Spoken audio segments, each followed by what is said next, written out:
अच्छा, अगर जो मेन चीज़ है जिससे मेरा ख्याल है इमरान खान साहब ने भी अपनी कंपेन ज़रा तेज़ की है, उनके पार्टी लीडर्स हैं बयानात दे रहे हैं, ट्विटर पे भी हमें लग रहा है कि बहुत ज़्यादा उस पर जोर दिया जा रहा है, वो काजी फैज़ ईसा साहब को टारगेट किया जा रहा है, क्योंकि ये खबरें आ रही हैं शायद कि उनको 3 साल के लिए मज़ीद एक्सटेंशन दी जाए। अगर हुकूमत एक्सटेंशन का लफ्ज़ यूज़ नहीं करती, वो महज इसकी जो एज का ये एज है सुप्रीम कोर्ट के उसकी जज या चीफ जस्टिस की, वो 65 साल से वो कर देते हैं जनाब 68 ईयर, और उसमें कहीं एक्सटेंशन नहीं, और आज से ये होगा अप्लीकेबल होगा, तो क्या करेंगे कि उसको काजी फैज़ ईसा साहब, मतलब ये कानून के तहत वो जारी रखेंगे जनाब ये कानून में लिखा है, मैंने एक्सटेंशन तो नहीं ली, अब ये उसमें लॉ आ गया, लॉ के तहत मैंने 3 साल मजीद रहना है, तो क्या वो कोई इस तरह की चीज़ हो सकती है जिसकी वजह से काजी साहब को एक फेस सेविंग मिल सकती है कि एक्सटेंशन तो नहीं मिली मुझे उन्होंने एज जो आगे की है सबके लिए होगी, कल को जो भी चीफ जस्टिस आएंगे उनको फ़ायदा होगा।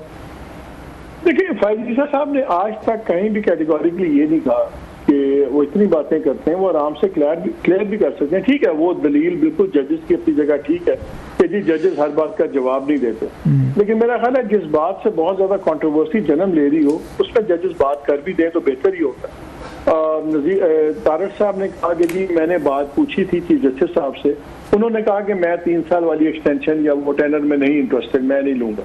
ये चीज जस्टिस साहब खुद भी कह सकते हैं, चीफ जस्टिस साहब चाहें तो वो खुद गवर्नमेंट को कह सकते हैं कि यार आपने मेरी बारी भी नोटिफिकेशन निकाला था 2-3 माह पहले, आप इस बारी आप इनका भी निकाल दें ताकि ये बहस खत्म हो जाए।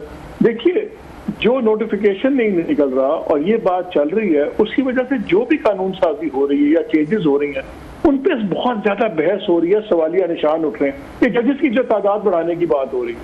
अगेन, अगर अब आपने बढ़ाने हैं तो लॉजिक ये कहती है कि यार जो इनकमिंग चीफ जस्टिस आ रहे हैं वो और आइंदा की जो क्रॉप है वो अगले जजेस चूज करें। जैसे फौज में होता है, जो आउटगोइंग आर्मी चीफ होता है वो प्रमोशन नहीं करता, इनकमिंग जो आर्मी चीफ होता है वो आके अपनी प्रमोशंस करते हैं क्योंकि उन्होंने आगे इदारे को चलाना है, सब कुछ करना। यहाँ पे फैज़ ईसा साहब ने कहीं ये र्यूमर्स खत्म नहीं की, तो उनकी मर्जी या करें ना करें, वी कांट फोर्स हिम, जजेस नहीं बोलते। लेकिन मालिक के बात बताएं, मैं सॉरी आपकी बात काट रहा हूँ, ये क्या ये हमारी इस्टेब्लिशमेंट ये हुकूमत अफोर्ड कर सकेगी जो उन्होंने पिछले कुछ साल एक में हमने देखा है जब से काजी साहब आए हैं और हुकूमत को थोड़ा सा कंफर्ट आया इस्टेब्लिशमेंट को कि उन्होंने बहुत सारी चीज़ें ऐसी की हैं जो सूट करते थे उनको, वो ये रिस्क लेंगे कि इनको जाने दिया जाए घर और उसके बाद ये मंसूर अली शाह साहब आ जाएँ और जो एफर्ट्स उन्होंने की और बड़े अहम केसेस अभी पड़े हुए हैं सुप्रीम कोर्ट में वो दोबारा रिवर्स हो जाएँ, उनके 1-2 साल की मेहनत जो है वो दोबारा डाउन द ड्रेन, तो ये रिस्क लेगी हुकूमत और एस्टेब्लिशमेंट, या वो ज़रूर हर सूरत में कोशिश करेगी कि काजी साहब को बताया जाएगा सर हम एक्सटेंशन तो नहीं दे रहे, हम तो ओवरऑल ये एज लिमिट जो है वो बढ़ा रहे हैं, आपको इससे क्या मसला है? तो काजी साहब भी तो इनकार करने की पोजीशन में नहीं रहेंगे, तो हुकूमत तो मेरा नहीं ख्याल है कि जी रऊफ, इसमें तो कोई शक ही नहीं है कि गवर्नमेंट तो डेस्परेटली चाहती है, अगरचे इनकमिंग चीफ जस्टिस जो मंसूर शाह साहब हैं वो कोई कॉन्फ्रंटेशनिस्ट नहीं है, वो टकराव वाले आदमी नहीं है, लेकिन एक व्यू पॉइंट के आदमी है और definitely they will do everything possible, जो इनके पास पॉसिबल है ये तो कोशिश करेंगे कि फायदा रहें। और देखिए इनकी पॉलिटिक्स में इस वक्त जो रियासत की और गवर्नमेंट की पॉलिटिक्स है इसमें अगले 2-2.5 साल बहुत इंपॉर्टेंट है। इनका ख्याल ये है कि अगर 2-2.5 साल मिल जाते हैं सिटिंग गवर्नमेंट को, इकोनॉमी की कुछ चीज़ें बेहतर हो जाएंगी, ठीक हो जाएंगी, अगर एक पॉजिटिव सेंस आनी शुरू हो जाएगी तो वही एक तोड़ है इमरान खान की पॉलिटिक्स का भी, जो होपलेसनेस है, लोग महंगाई से तंग है, सब कुछ है। अगर इकोनॉमी ज़रा बेहतर हो जाए और वो पिक कर जाएगी अगर चीज़ें चलें ठीक, तो उनका ख्याल है कि फिर वो एक बहुत बड़ा जो इस तक मॉन्स्टर बना हुआ है इनके नज़दीक पॉपुलैरिटी पीटीआई की, वो फिर डील हो सकती है। इनके लिए ये 2-2.5 साल बहुत इंपॉर्टेंट है, इसलिए ये हर कोशिश ये करेंगे कि यही सेटअप चले आगे। और अच्छा, आपको क्या लगता है सर कि काजी साहब हमेशा कहते हैं जी मैं मैन ऑफ प्रिंसिपल हूँ, असूल की, कानून की मैं बात करता हूँ, तो उनकी बातों से यही लगता है हमेशा ये बात कहते होते हैं, क्या वो इतना बड़ा अखलाकी फ़ैसला ले सकेंगे? कानूनी फ़ैसले की नहीं बात कर, अखलाकी की, मॉरल बेसिस पे, कि अगर ये हुकूमत ये 3 साल ये आगे बढ़ा देती है एज लिमिट जो है, तो वो उसको क्विट करेंगे कि नहीं कि ये इसको अगले आप चीफ जस्टिस अप्लीकेबल करें, मुझसे मत करें? आपको लगता है या काजी साहब कहेंगे नहीं जनाब के no it's law of the land so I have to follow it? मेरा ख्याल है इट इज अनफेयर कि हम ये एक्सपेक्ट करें अगर एक चीफ जस्टिस हैं और उनको 3 साल मिलते हैं, एज लिमिट एक्सटेंड हो जाती है, तो मेरा ख्याल है शायद हम भी ज्यादा ही एक्सपेक्ट कर रहे हैं कि वो क्यों छोड़ें, फ्रैंकली क्यों छोड़ें, टू बी वेरी ऑनेस्ट। बात तो यह है कि क्या फैसले वो ठीक कर रहे हैं, क्या कॉन्डक्ट ठीक है। अगर कॉन्डक्ट ठीक और अपने ज़मीर के मुताबिक कर रहे हैं तो उसमें मुझे कॉन्ट्रडिक्शन नजर नहीं आता, टू बी वेरी ऑनेस्ट। नहीं मालिक, आपने ज़मीर का लफ्ज़ यूज़ किया, बड़ी एक ये पॉपुलर सेइंग तो है पर लोग बड़ा पसंद करते हैं। जजेस जब कहते हैं कि हम अपने ज़मीर को जवाब दें, ज़मीर पे फैसले करेंगे, लेकिन आप जैसे दोस्त ये भी तो कहते हैं कि फैसले ज़मीर पे नहीं किए जाते, कानून और आइन पे किए जाते। ज़मीर तो हर बंदे का डिफरेंट है, आपका मेरा, मतलब एवरीबॉडी हैज़ ए उसका डिफरेंट ज़मीर। तो ज़मीर का मतलब तो फिर कानून आइन ना हुआ सर। कानून, अगर आप कानून के मुताबिक फैसला करेंगे तो वो ज़मीर के मुताबिक ही है ना। आप बाउंड हैं कि कानून के मुताबिक फैसले करें रिगार्डलेस उसका बेनिफिशियरी कौन है। तो कानून और ज़मीर आपस में कॉन्ट्राडिक्ट तो नहीं करते। बिल्कुल आप ठीक है, आप अगर कानून के मुताबिक कर रहे हैं तो इसका मतलब है आप ज़मीर के मुताबिक कर रहे हैं। अच्छा, आज हमने देखा बड़ी तादाद में लोग बाहर निकले हैं, एक थोड़ा सा मतलब अनरेस्ट हमें नज़र आया। 4-5 बड़े बड़े यहाँ पे मुजाहरे नज़र आए हैं बड़ी तादाद में। हमने देखा है कि आपने भी देखा होगा, सबसे पहले ताजरों ने बड़ा शटर डाउन किया, जो बड़ी हद तक बताया गया कामयाब हड़ताल शायद पाकिस्तानी तारीख में रिसेंट हिस्ट्री में की गई है कि वो टैक्स नहीं देना चाहते, हुकूमत उन पर टैक्स लगा रही है, नंबर 1। फिर हमने देखा PWD के मुलाजमीन थे, उसको बंद किया जा रहा है, वो बाहर निकले, उन्होंने ब्लॉक किया है। और सबसे बड़ा धरना हमने देखा है यहाँ पर utility store corporation of Pakistan जो है उसके 10,000 मुलाजमीन है, वो इस्लामाबाद हैं, उन्होंने यहाँ पे पूरा इस्लामाबाद को चौक किया हुआ है, डी चौक वगैरह। तो आज तो लगता है हड़ताल और धरनों को था, बल्कि मैं तो उसको ये पढ़ रहा था कि इवन इस्लामाबाद का फेडरल कॉलेज बोर्ड जो है उसके खिलाफ स्टूडेंट बाहर निकले हैं जनाब कि हमें फेल क्यों किया है। आज तो 4-5 बड़े बड़े जलसे जुलूस और एहतजाज हुए हैं सर। तो यहाँ पे तो चीज़ें नहीं संभल रही। इधर से ये चीज़ें मसले हम बता रहे हैं कि हुकूमतें अपने कॉन्स्टिट्यूशनल लीगल इशूज़ में पड़ी हुई हैं, चीफ जस्टिस के हैं, हुकूमत के हैं, बिल्स हैं, लोग सड़कों पर आए हुए हैं सर। एक डिससेटिस्फेक्शन का लेवल जो है वो बढ़ता जा रहा है।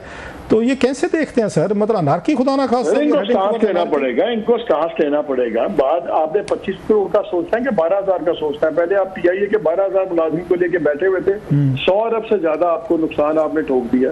आप यूटिलिटी स्टोर की बात करते हैं जी, 12,000 मुलाजमीन है, जो अरबों रुपए का नुकसान हर साल हो रहा है। वो कौन, आप और मैं अपनी जेबों से देते हैं, टैक्स पेयर देता है। ये दुकानदार सारे सड़कों में निकले हुए हैं। GDP का 18% है, इनकम टैक्स में 2% से भी कम है। ये टैक्स देते नहीं है, मतलब ये लुट मची हुई है, हर कोई बदमाशी करता है। यही तो पता लग जाएगा आप गवर्नमेंट के कितने हैं ये। मालिक साहब साथ मौजूद हैं जी। यार मालिक साहब को दोबारा करें, अभी उनसे हमने ये कमेटी मीटिंग का पूछना है जो आज इनका वहाँ पे एक मैच पड़ा है वहाँ पे इंफॉर्मेशन कमेटी की भी बात करेंगे जी। PTI के जलसे इनका क्या? हाँ, PTI के जलसे हैं, अभी वो भी रहते हैं। मालिक साहब को जरा दोबारा ढूंढे सर, उसके पे सारा। अच्छा क्लासर, जो मालिक साहब बात कर रहे थे कि जो ये मुल्क में सिचुएशन बनी हुई तो हुकूमत को एक स्टैंड लेना पड़ेगा, तो यू एग्री विद दिस कि हुकूमत स्टैंड लेने की पोजीशन में है? मेरा ख्याल है हुकूमत को जो सबसे बड़ा डिसएडवांटेज है, मालिक साहब ने बातें ठीक कह रहे हैं, हमारा ताजर जो है अनपॉपुलर सी बात है, वो टैक्स देने को तैयार नहीं है इस वक्त। वो कहते हैं हम पहले थोड़े टैक्स दे, बिजली का मतलब 80 रुपये साथ मौजूद हैं जी। मालिक साहब सारी लाइन काट गए थे सर। देखिए बात ये है कि ये जो बातें होती हैं जी, हम ये दे रहे हैं वो दे रहे हैं, आप पे नहीं दे रहे। सैलरी क्लास ने इनसे 250 अरब ज्यादा टैक्स दिया है, तनख्वाहदार तबके ने, और जो रिटेलर्स हैं और एक्सपोर्टर्स हैं इन्होंने 200 बिलियन से ज्यादा उनसे कम टैक्स दिया। आप एक दुकान उठा लें लिबर्टी मार्केट लाहौर की या ब्लू एरिया में, आग लग जाए तो बताते हैं जी करोड़ों का सामान पड़ा हुआ था। टैक्स देते नहीं है, एक मजाक बन गया इस मुल्क में, और उसका बहुत सारा तनख्वाहदार तबका ले रहा है। जो 1 लाख रुपया बच्चा कमा रहा है तनख्वाह, वो उस पर 100% उस पर टैक्स इंक्रीज हो गया। ये जो करोड़ों अरबों रुपए की दुकानदारी होती है, होटल्स बड़े बड़े चल रहे हैं, ये सारे चल रहे हैं, ये टैक्स नहीं देते, ये बदमाशी है। ये तो अब फैसला गवर्नमेंट को करना होगा।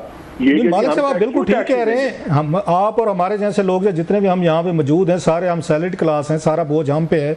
हर दफा मतलब हमारे ऊपर कोई ना कोई ये कुल्हाड़ा चढ़ाया जाता है, लेकिन ब्लॉक नहीं करते। लेकिन हमें से डाल दिस, उसका मतलब है तनख्वाहदार बंदे को आप छुरी फेंकते रहे।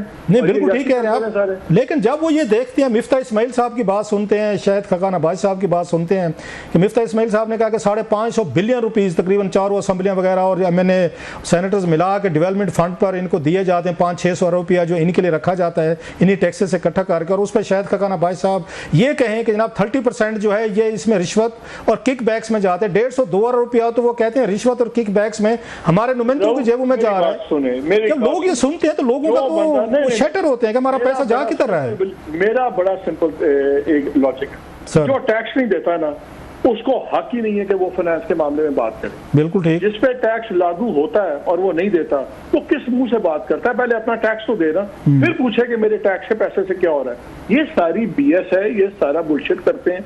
ओ जी ये नहीं हो रहा, ओ पहले टैक्स दियो तो सही ना। टैक्स तुम देते नहीं हो, तुम्हारे ना टैक्स देने की वजह से दूसरों पे चुनियां फिर रही हैं और आप आके हमें अखलाकियात का लेक्चर देते हैं। ये कोई बात है?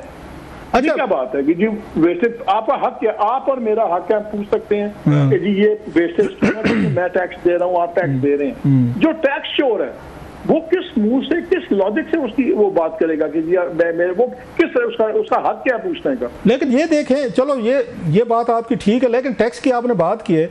जीएसटी जब लग गया है, पानी पीने पे भी है, दवाई पे भी है, खाने पीने, दूध, हर शय पे जीएसटी है।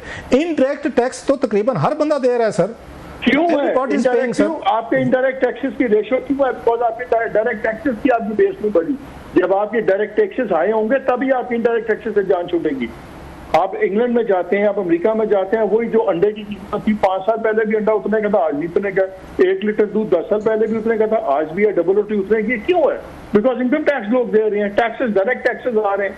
जब डायरेक्ट टैक्सेस नहीं आएंगे तो उसका बोझ इंडायरेक्ट पे आएगा ना।